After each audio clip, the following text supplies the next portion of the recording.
Madam. Walang hiya ka. Ilang beses yung ginawa. Madam. Anong nangyayari?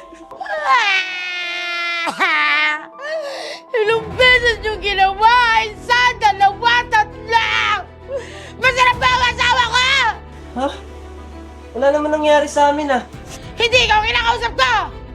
Hayop ka, Bebang. Iniluwal kita sa mundo na to. Ha? Hindi luwa. Eh, di ba virgin ka? Mali. Niluwa pala kita sa mundo na to. Basta! Traitor ka, Bebang! At alam mo ba ang ginagawa sa mga traitor na katulad mo? Pinapatawad. Minamahal. Hindi! Pinupugutan ng ulo! Gamit ang nail cutter! Madam, masakit siya, madam. Pero mas masakit to! Aray, madam, wag naman. Aray, madam. Ah!